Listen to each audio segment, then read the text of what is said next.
अस्सलाम वालेकुम दोस्तों, उम्मीद करता हूँ आप सब खैर खैरियत से होंगे, फिट फाट होंगे, बम्बाट होंगे। आप देख रहे हैं हमारा यूट्यूब चैनल सामा के बर्ड्स। हम आपकी खिदमत में हाज़िर हैं। मुर्गियों के हवाले से सारी इन्फॉर्मेशन लेकर आपकी खिदमत में हाज़िर होते हैं। आपको गाइड करते हैं कि आप किस तरह से 100 मुर्गियाँ पाल कर या 150 मुर्गियाँ पाल कर पर मंथ जो है 40,000 तक कमा सकते हैं। लेकिन ये इतना आसान नहीं है जितना कहने में है। आपको इसके लिए इनकी चूज़े की कीमत का आइडिया होना चाहिए, इनके बीमारियों का आइडिया होना चाहिए, वैक्सीनेशन का आइडिया होना चाहिए। वैक्सीनेशन कितनी किस्म की होती है, कब और कैसे करनी होती है, ठीक है। और इनको कितनी स्पेस चाहिए और कितनी रोशनी चाहिए एक दिन में, और कितना कैल्शियम, कितना कार्बोहाइड्रेट, ये सारी यानी कि 15-16 पॉइंट हैं। इस पर मैंने ऑलरेडी एक पेज लेकर मुकम्मल वीडियो भी आपके साथ शेयर की है, कंप्लीट कोर्स के नाम से। आप वो वीडियो देख सकते हैं। 15-16 पॉइंट्स मैंने आपके साथ शेयर किए हैं जो कि मुर्गियों की ग्रोथ के हवाले से, अंडों के हवाले से इन पर असरअंदाज होते हैं, जो कि मैंने 2-3 साल में मैंने खुद इनको पाल कर सीखे हैं, ठीक है। तो उस तरीके पर जब तक आप अमल नहीं करेंगे, आप 40,000 तो क्या, आप पर मंथ लॉस में ही जाएंगे। लेकिन अगर आप वो चीज़ें सीख लेते हैं, 10-15 चीज़ें हैं जो सारे फैक्टर कंट्रोल करने के बाद आप इनसे पर मंथ जो है 30 से 40,000 रुपये ईज़िली कमा सकते हैं। और जब अंडों की शक्ल में, अंडों तक पहुंचने के लिए आपको ज़रा मेहनत करनी पड़ती है, फ़ीड देनी पड़ती है, इनकी केयर करनी पड़ती है, सेटअप बनाना पड़ता है। ये सारी इन्फॉर्मेशन, सेटअप कैसा होना चाहिए, कितना होना चाहिए, जगह कितनी चाहिए, वैक्सीनेशन वाली वीडियोज़, पेट के कीड़ों का इलाज, इनके लूज़ मोशन का इलाज, इनको कब्ज़ का इलाज, ठीक है। कितनी उम्र में कितना वज़न हो जाना चाहिए आपके चूज़े का, 10 दिन में कितना वज़न गेन करना चाहिए, 20 दिन में कितना करना चाहिए, सारी वीडियोस मैं ऑलरेडी बना चुका हूँ इस चैनल पर। अगर आप चैनल पर पहली मर्तबा आए हैं तो चैनल को सब्सक्राइब करें ताकि आपको मुर्गियों के हवाले से ईच एंड एवरीथिंग पता चल सके। कुछ दोस्त भाई मुझसे ब्लैलर और लेयर का पूछते रहते हैं। प्यारे भाई, मैं ब्लैलर लेयर का काम मैंने किया नहीं है, तो उसका मैं मशवरा भी आपको नहीं देता, क्योंकि मुझे खुद उसका इल्म नहीं है, आइडिया नहीं है। इसी तरह कुछ दोस्त भाई, इसी में ब्रीड आती है, लूमन आती है, लूमन ब्राउन आती है, ऑस्ट्रालूप आती है, वो कहाँ से मिलेगा, कितने का मिलेगा, ये इन्फॉर्मेशन भी मैंने आज तक नहीं दी। जो डेली व्यूअर्स हैं वो जानते होंगे कि मैंने कभी ऑस्ट्रालूप, लूमन ब्राउन की बात ही नहीं की कि वो मुर्गी लें, वो मुर्गी लें। मेरे पास सादा कॉमन सी ब्रीड है, जो आम ब्रीड होती है, गोल्डन मिस्री जिसे हम कहते हैं, वो वाली ब्रीड मेरे पास है। वही मैंने पाली है, उसी का मुझे एक्सपीरियंस है, इसलिए मैं उसके अलावा और कोई इन्फॉर्मेशन आपको नहीं दे सकता जिसका मुझे आइडिया खुद को नहीं है। हाँ, इस मोल्डर मिस्री के हवाले से आप जो इन्फॉर्मेशन पूछना चाहें अल्हम्दुलिल्लाह इस टाइम पूछ सकते हैं, क्योंकि आप मुझे 2-3 साल इस काम में हो गए हैं। और अब अल्हम्दुलिल्लाह मुझे ईच एंड एवरीथिंग आप कह सकते हैं, 90% कह सकते हैं मुझे इनका आइडिया है कि इनकी ग्रोथ कैसे अच्छी करनी है, इनका वज़न कैसे करना है, सेल कहाँ करने हैं, परचेज़ कितने में करने हैं। ये सारी चीज़ें टाइम के साथ साथ इंसान सीखता है। अगर आपको इन सारी बातों के जवाब चाहिए तो आप मेरी बाकी वीडियोज़ वॉच करें, जो मैंने एक टॉपिक पर मेहनत करके आपको मुकम्मल गाइडलाइन, छोटे छोटे पॉइंट भी आपके साथ शेयर किए हुए हैं। पहले मैं भी इन चीज़ों को कंसिडर नहीं करता था कि यार टेम्परेचर जितना भी है बस ठीक है, पल रही है, बस इसका पेट भरना है, ग्रीन वेजिटेबल्स डाल दी हैं आज तो बस ठीक है। फिर इंतज़ार करना जी मुर्गी बड़ी भी होगी, खुद ही 6 महीनों पे उसके बाद अंडे दे देगी, तो वो नई बात बनी। ये पूरा हिसाब किताब मांगती हैं, फिर ये आपको बेनिफिट देती हैं। ये वही हिसाब है कि जितना गुड़ डालोगे उतना मीठा आएगा। गुड़ से मुराद, आपने इनको गुड़ नहीं डालने लग जाना। गुड़ से मुराद है कि आप इन पर जितने खर्चा करेंगे ना उतना आपको रिस्पॉन्स आएगा। अगर आप मुट्ठी बंद करके रखेंगे तो ये भी ये भी अंडा नहीं देंगे, आगे आप खुद समझें। ये भी सारा सिस्टम बंद ही रखेंगे। तो आपने अब इनको फ़ीड कैसी देनी है, आपने इनको फ़ीड ऐसी देनी है जिसमें तमाम चीज़ें शामिल हों, कार्बोहाइड्रेट्स हों, प्रोटीन्स हों, मिनरल्स हों, कैल्शियम हो, मल्टीविटामिन हो। तो इस टाइम अल्हम्दुलिल्लाह इनमें किसी किस्म की कमी नहीं है। इनको सारी ग़िज़ाइयत पूरी की हुई है मैंने, जितनी इनको चाहिए थी। वो कैसे पूरी कर सकते हैं, ये मेरी डिटेल से वीडियोस पड़ी हैं कि मुर्गी के अंदर गोश्त जो है वज़न कितना होना चाहिए जब वो अंडा स्टार्ट करती है। 1300 ग्राम मुर्गी का वज़न होना चाहिए। अगर नहीं है 1200 ग्राम है तो भी चल जाता है, 1100 ग्राम पे भी चल जाता है अगर आपने अच्छी ग्रोथ की। 1100, 1200, 1300 ग्राम, 1350 ग्राम, यहाँ इस वज़न पे जाके मुर्गी अंडा स्टार्ट करती है। सिर्फ वज़न ही नहीं, वज़न के साथ साथ मुर्गी की उम्र भी 3 माह प्लस होनी चाहिए।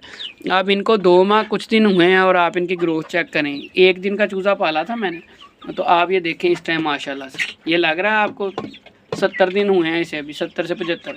ये मैं आपको एग्जैक्ट बता दूं। एक दोस्त भाई का मुझे कमेंट आया था, भाई 4 माह हो गए हैं, झूठ बोल रहे हो, ये है वो है, तो फिर गुस्सा आता है। ठीक है। आपको पता है कि जब मैंने घाटे खाए हैं, लॉस उठाया है, मैंने आपको चैनल के स्टार्ट में ही आपसे बात ही ये की थी कि मैं आपके साथ यहाँ सीधी बात ही करूँगा। मुझे कोई शौक़ नहीं है बिला वजह आपको बताने का कि मैं करोड़ों को मार रहा हूँ इससे। तो मैंने तब भी यही बात की थी कि मुझे लॉस हुआ तो भी बताऊँगा, लॉस हुआ है बताया है मैंने, और दोस्तों ने मुझे मशवरा दिया, उससे उल्टा मुझे फ़ायदा हुआ है बड़ा, इसलिए मैं छुपाता नहीं हूँ। 4 माह नहीं हुए भाई, मैंने 20 सितंबर को मैंने ये चूज़ा डाला था 1 दिन का, और आज तारीख़ है कितनी, 6 दिसंबर। 20 सितंबर से 6 दिसंबर तक 76वां दिन है आज इनको, और आप इसकी ग्रोथ देखें। पूरा मुर्गा अल्हम्दुलिल्लाह बन चुका है, अजाने भी देता है, मुर्गियां भी क्रॉस करता है। लेकिन ये है कि मुर्गियां अभी क्रॉस हो भी गई तो अभी अंडे नहीं आने। ये मैंने नेट से भी सर्च की थी कि इतनी कम उम्र में मुर्गा अगर क्रॉस करना शुरू कर दे तो क्या अंडे आएंगे। तो नेट ने भी कहा सॉरी, एब्सोल्युटली नॉट कह दिया उसने कहा उम्र पूरी होना भी ज़रूरी है, कम से कम 3.5 माह मुर्गी लेती है, जितनी मर्ज़ी अच्छी हो। गोल्डन मिस्री की बात कर रहा हूँ, जितनी मर्ज़ी अच्छी हो 3.5 माह उसने लेने हैं, उम्र पूरी होनी है, फिर उसने अंडा देना है। बेशक क्रॉस कर रही है, बेशक उसका वज़न भी अच्छा है, लेकिन उसने अपना टाइम पूरा लेना है। उसके बाद लास्ट टाइम जो मैंने फ्लॉक लिया था वो मैंने 7 महीने पाला था, तब जाके 6.5 महीने बाद मुर्गे ने अजाने शुरू की थी, क्योंकि मेरी केयर अच्छी नहीं थी, मुझे खुद पालने नहीं आते थे, आइडिया नहीं था। और इस दफ़ा अल्हम्दुलिल्लाह ये 2 माह भी इनकी उम्र पूरी नहीं हुई थी जब इन्होंने अजाने देना शुरू कर दी थी। इतना फ़र्क होता है तजर्बे का। और ये मुझे दोस्तों भाइयों का शुक्रिया जिन्होंने मुझे इसी यूट्यूब चैनल पर गाइड किया, ठीक है। और उन्होंने मुझे बहुत सारी मेडिसिन बताई, और मैं जो मसला होता है वो मैं इसी चैनल पर पूछता भी हूँ, और इसी चैनल पर अल्हम्दुलिल्लाह बताता भी हूँ कि क्या सूरत हाल चल रही है। अब इनकी वज़न इनका दोस्तों कुछ दिन पहले मैंने किया था, 5-6 दिन पहले, तो 740 ग्राम एवरेज वज़न आया था। तकरीबन 70 डेज़ हो गए आई थिंक, अब मुझे एग्जैक्ट याद नहीं है, लेकिन 740 ग्राम एवरेज वज़न था उस दिन।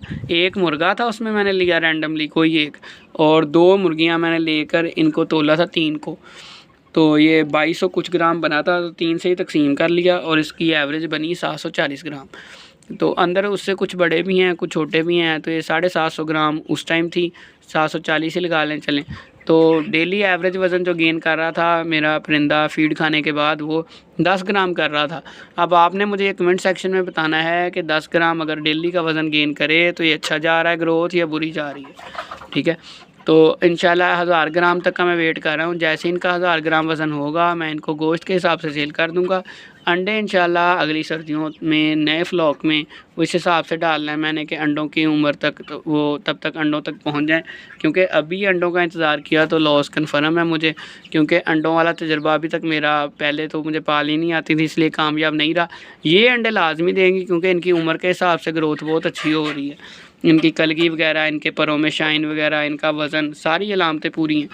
लेकिन उसमें ये नुकसान है कि तब तक जो है सर्दी का सीज़न निकल गया होगा, इस वजह से मुझे गोश्त के हिसाब से सेल करने पड़ रहे हैं।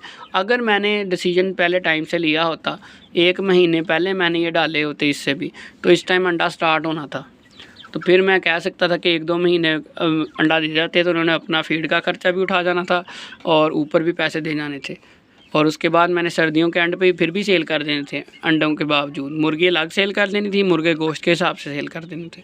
तो ये है दोस्तों इसमें प्रॉफिट का राज। और दूसरा प्रॉफिट का राज ये है कि आपने इनकी वैक्सीनेशन लाजमी करनी है। इससे पहले 40-40 मुर्गियाँ, जब टोटल परिंदे मेरे पास 40 होते थे तब 40-40 मुर्गियाँ भी एक दिन में 2-2 दिन में मर गई थी, क्योंकि मैंने वैक्सीनेशन सीरियस नहीं लिया था कि खैर है वैक्सीनेशन की ना कि क्या होता है, ये कौन सा बहुत ज़्यादा है तादाद में या बहुत बड़े लेवल का काम है कि मैं इनकी वैक्सीनेशन करूँ। लेकिन जब आप वैक्सीनेशन करते हैं तो बीमारी भी नहीं आती और ग्रोथ भी अच्छी होती है। ये चीज़ें माननी पड़ेंगी आपको भी और मुझे भी। तो उम्मीद करता हूँ आपको हमारी वीडियोस पसंद आई होंगी। अगर आपको कोई भी कन्फ्यूजन है तो आप हमारी बाकी वीडियोस को वॉच करें। मिलते हैं इंशाल्लाह अपनी नेक्स्ट वीडियो में। दुआओं में याद रखें, चैनल को सब्सक्राइब करें। अल्लाह हाफ़िज़।